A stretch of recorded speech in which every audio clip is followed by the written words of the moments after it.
Waouh! Coucou les petits angoissés. Aujourd'hui, nous allons nous plonger dans une triste histoire de rapt d'enfants. C'est parti. Il fait un temps épouvantable en cet automne 1967. Nous ne sommes que le 4 décembre, mais on se croirait en plein cœur de l'hiver. Il neige partout, même en plaine. La France tout entière grelotte et la région parisienne, surprise par cette météo inhabituelle, est quasi paralysée. Les transports circulent au ralenti.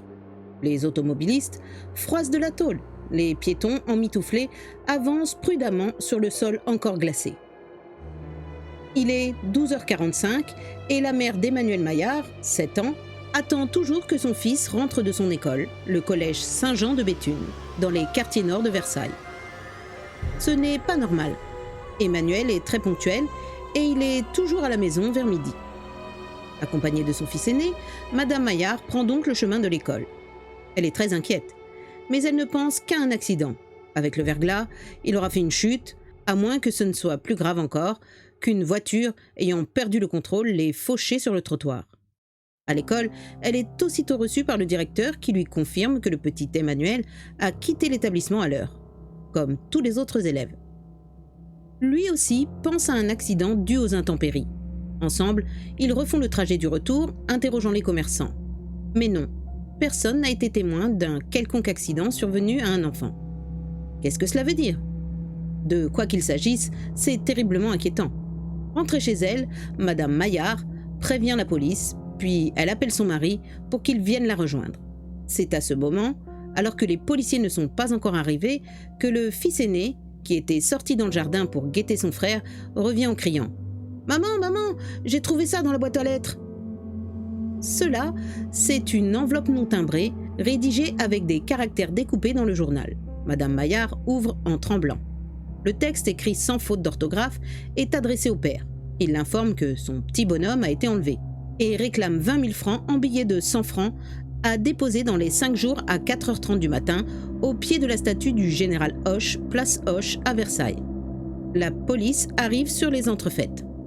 Il s'agit d'un enlèvement. Il n'y a pas de temps à perdre. Il y aurait beaucoup de commentaires à faire sur la demande de rançon, mais le plus urgent est d'aller sur place à la recherche d'une piste éventuelle. Un chien y conduit sur le chemin de l'école. Il va jusqu'à un distributeur de friandises situé devant une boulangerie 100 mètres plus loin et s'arrête là. Cela semblerait indiquer que le petit Emmanuel Maillard est monté à cet endroit dans une voiture. Peut-être, mais s'agit-il bien d'un enlèvement ordinaire ? Les enquêteurs, même s'ils essaient de le cacher aux parents et s'emploient à les rassurer, sont loin d'en être persuadés. C'est là qu'il faut revenir à la demande de rançon, et force est d'avouer que tous ces éléments sont franchement inquiétants. Rien ne colle dans ce texte. D'abord, le montant beaucoup trop modique de la rançon, environ 18 000 €. Ensuite, le lieu de versement. La place Hoche est un endroit très dégagé et il est impossible d'y retirer l'argent sans se faire prendre. Ce serait se jeter dans la gueule du loup. Il y a pire. À aucun moment dans ce texte n'est mentionné le nom de Maillard ou le prénom d'Emmanuel. La demande est adressée au père, sans plus de précision, et il n'y a pas d'adresse sur l'enveloppe.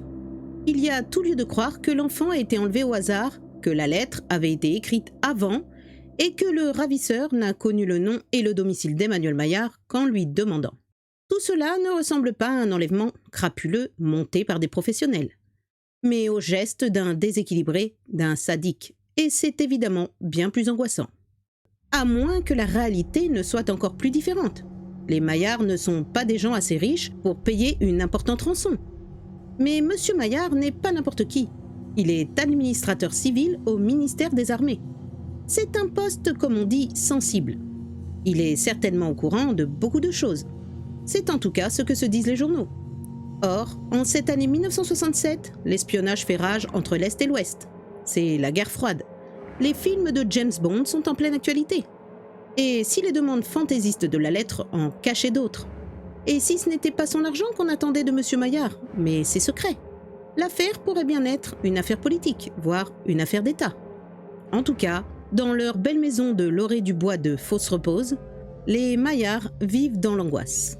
Madame Maillard, qui est d'origine scandinave, a laissé, ainsi qu'on le fait dans son pays, la lanterne du perron allumée jour et nuit, pour guider les pas de l'absent. Les nombreux journalistes qui battent la semelle sur le trottoir glacé, la voient trembler à travers la végétation du parc. C'est la lumière de l'espoir, car tout le monde veut encore garder espoir. 6 décembre 1967, 48 heures se sont écoulées depuis la disparition d'Emmanuel Maillard. Et il n'y a toujours, officiellement du moins, pas la moindre piste. La famille multiplie les initiatives pour préserver la vie de l'enfant.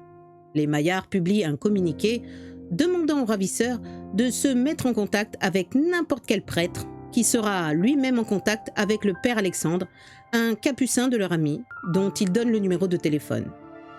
Un peu plus tard, il leur propose une seconde possibilité. Les ravisseurs peuvent aller trouver n'importe quel avocat qui se mettra en rapport avec le bâtonnier du barreau de Paris. Dans les journaux, d'ailleurs, on affirme que les parents auraient reçu une nouvelle demande de rançon dont le montant aurait été majoré par l'intermédiaire, précisément, du moine capucin. La police ne confirme ni ne dément. Elle se contente de faire état du nombre considérable de fausses informations qu'elle reçoit. Certains prétendent que l'enfant serait monté dans une DS-19 grise avec un homme âgé, d'autres dans une 404 entre deux femmes.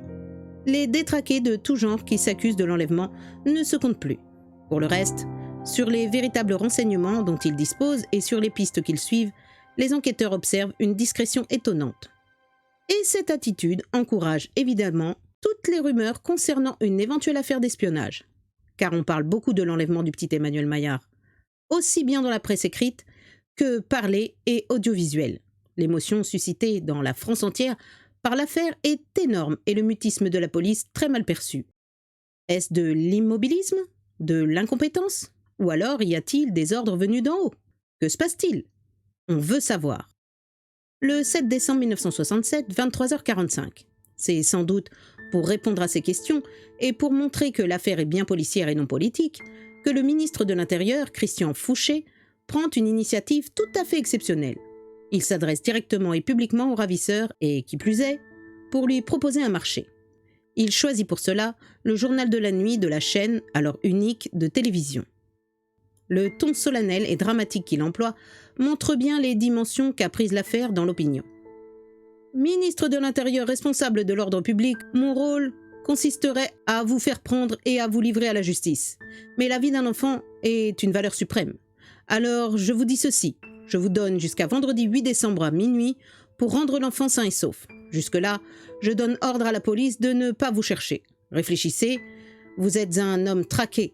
Si vous rendez l'enfant sain et sauf, vous pourrez espérer dans la justice des hommes. Sinon, nous vous poursuivrons et vous arrêterons et vous punirons. Mais les 12 coups de minuit du vendredi 8 décembre sonnent, sans qu'il se soit passé quoi que ce soit. La famille reste muette et la police n'est pas plus bavarde.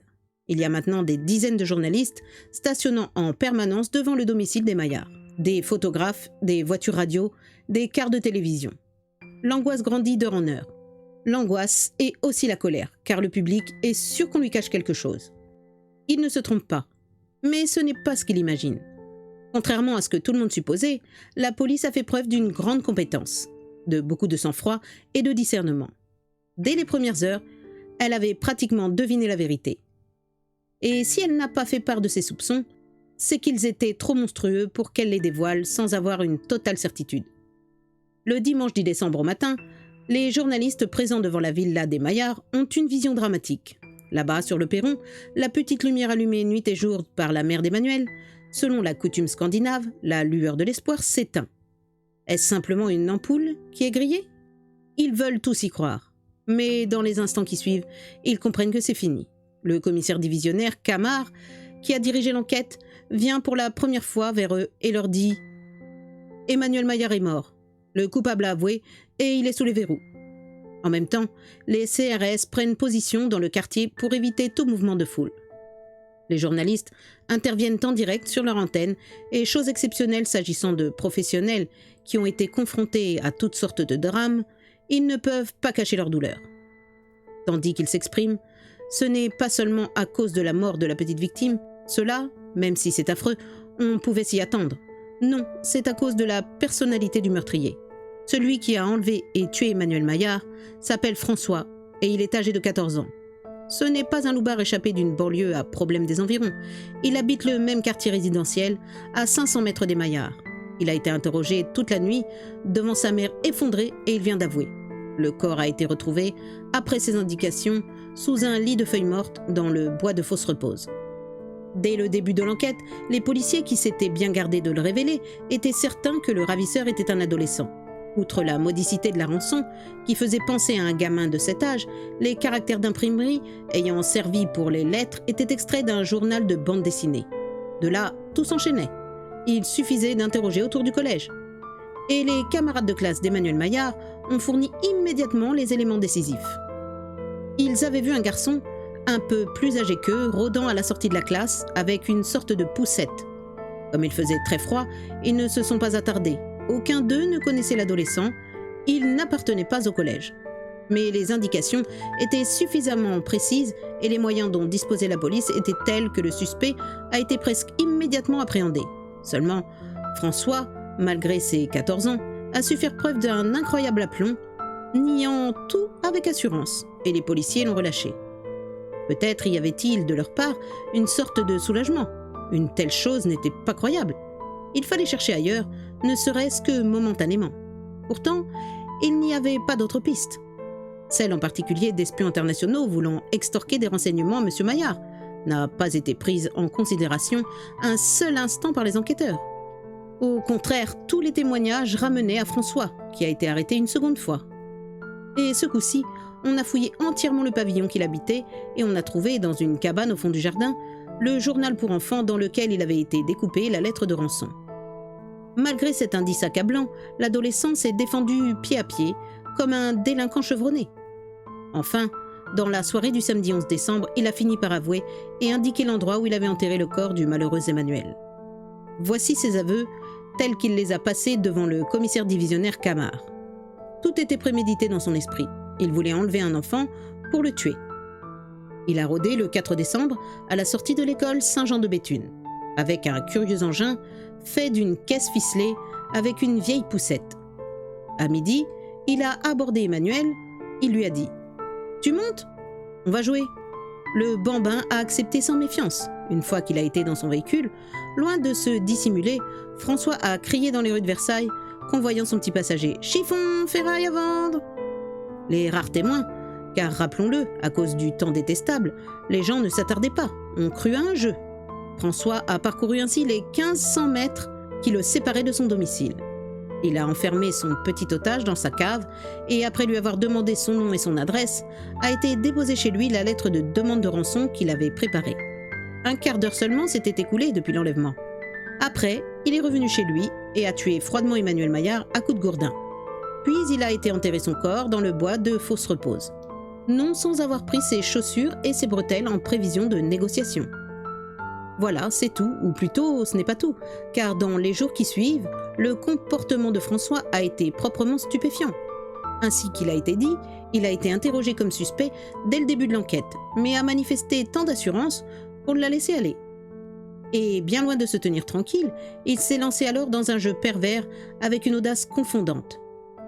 Apprenant par les médias que la rançon n'était pas assez élevée, il a fait parvenir au père Alexandre, le capucin, une nouvelle lettre portant ses exigences à 60 000 francs.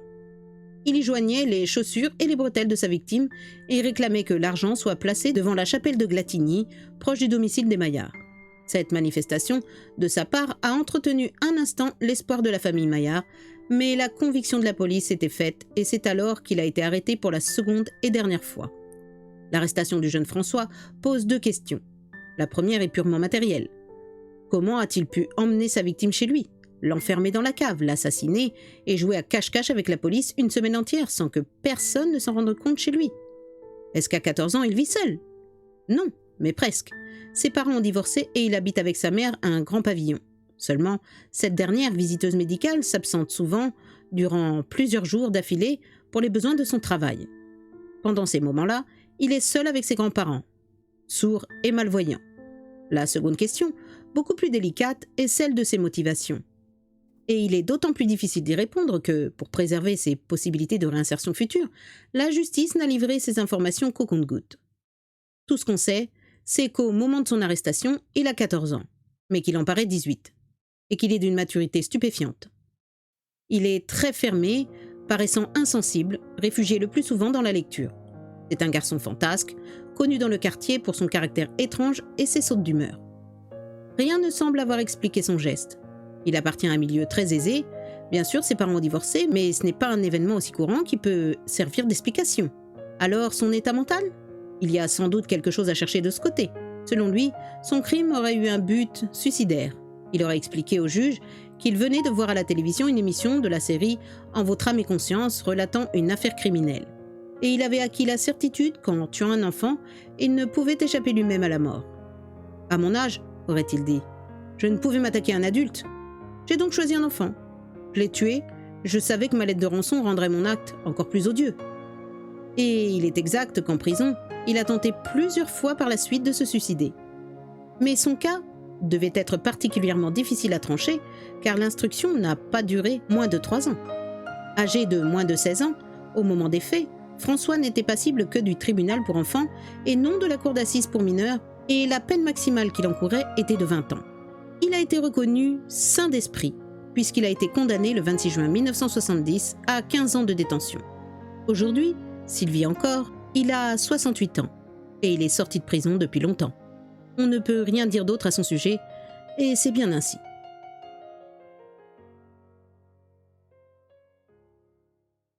Voilà, c'est la fin de cette histoire. Le jeune criminel savait pertinemment que son geste était voué à l'échec. On regrettera simplement qu'il n'ait pas voulu se suicider seul, et qu'il ait pris la vie d'un innocent en restant lui bien en vie. À bientôt les petits angoissés.